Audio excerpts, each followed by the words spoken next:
2021년 3월 20일 토요일 사순절 묵상 시간입니다.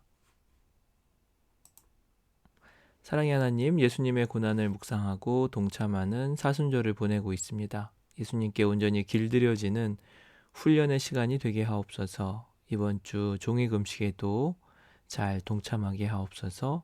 우리 구주 예수님의 이름으로 기도합니다. 아멘. 오늘 말씀은 요한복음 5장 39절에서 43절 말씀입니다. 너희가 성경을 연구하는 것은 영원한 생명이 그 안에 있다고 생각하기 때문이다. 성경은 나에 대하여 증언하고 있다. 그런데 너희는 생명을 얻으러 나에게 오려고 하지 않는다. 나는 사람에게서 영광을 받지 않는다. 너희에게 하나님을 사랑하는 마음이 없는 것도 나는 알고 있다. 내가 내 아버지의 이름으로 왔는데 너희는 나를 영접하지 않는다. 그러나 다른 이가 자기 이름으로 오면 너희는 그를 영접할 것이다.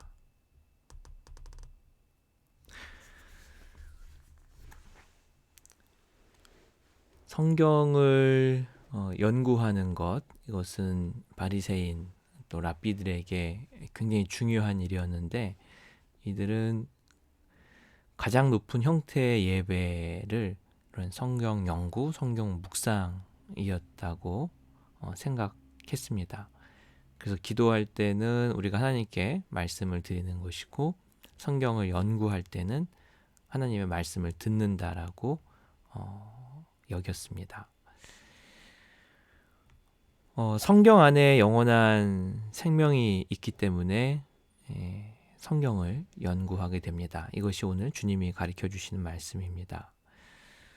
성경은 예수에 대해 증언하고 있다. 성경이 증언하는 예수가 그들의 눈앞에서 먹고 마시며 이야기를 하고 있습니다. 그 예수님은 활자 안에 갇혀 있지 않습니다. 그런데 이 바리새인과 랍비들은 자신들이 그토록 연구하며 찾고 있는 생명인 예수님께 가지 않는 이 참 아이러니한 일이 일어납니다. 성경을 계속 쭉 연구하고 묵상하면 그 초점이 메시아 예수님에게 있음에도 불구하고 정작 그 메시아가 왔을 때 그 주님을 알아보지 못했고 그래서 결국 진정한 만남을 이루지 못했었죠. 이들의 성경 연구는 활자 안에 갇혀 있는 것일 수도 있습니다. 이 바리새인들이 쫓았던 것은 무엇일까요? 그들이 얻고자 했던 것은 무엇일까요? 성경을 연구하고 있는 자기 자신을 쫓은 것은 아닐까요?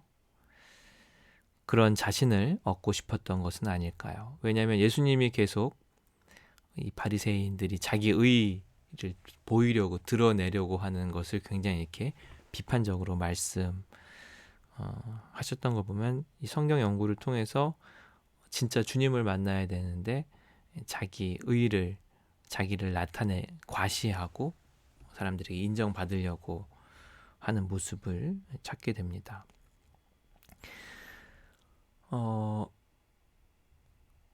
성경을 통해서 정말 예수님을 만나야 되는데 오히려 활자 안에 갇혀버린 이 종교 지도자들을 보게 됩니다.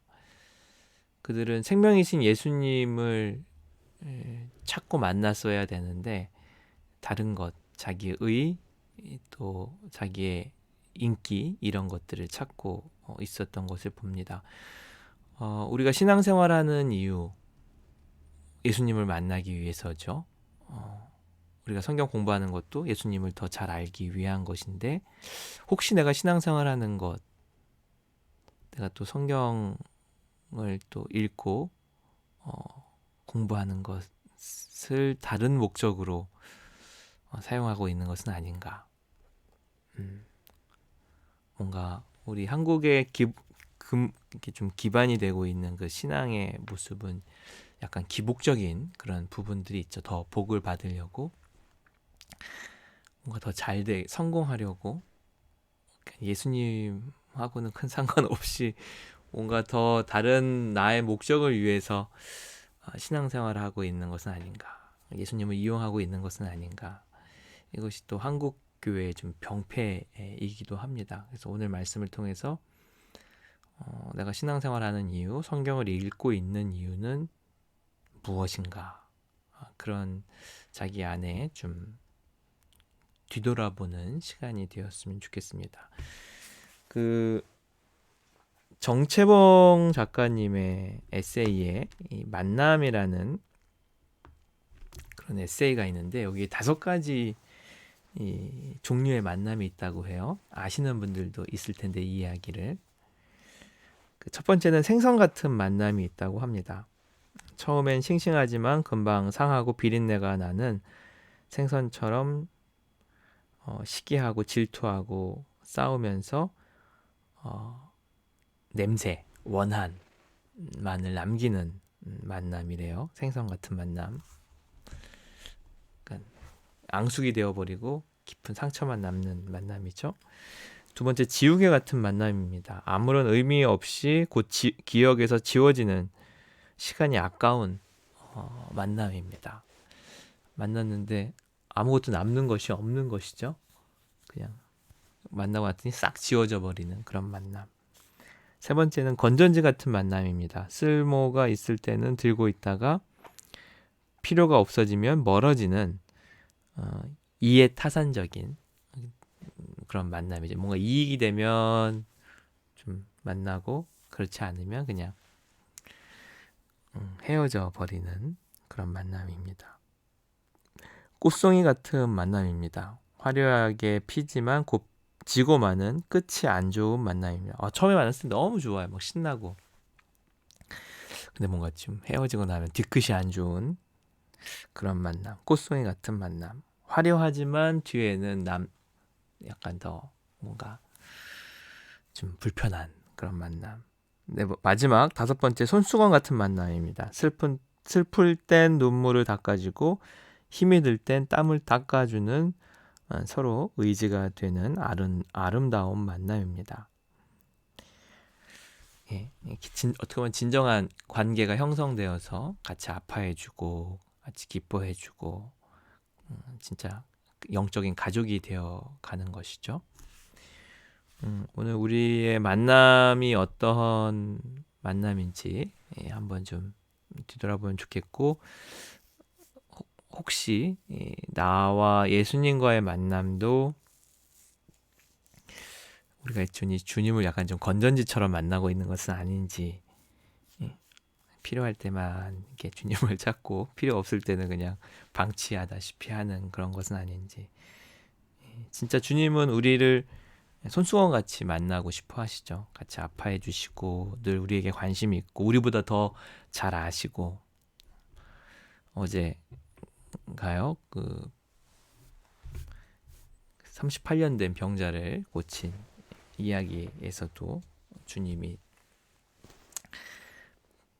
그 베데스다 연못에서 만났던 그분을 이렇게 주님은 더 완전히 치료해주고 싶어 하셨던 주님의 그런 모습을 보게 됩니다.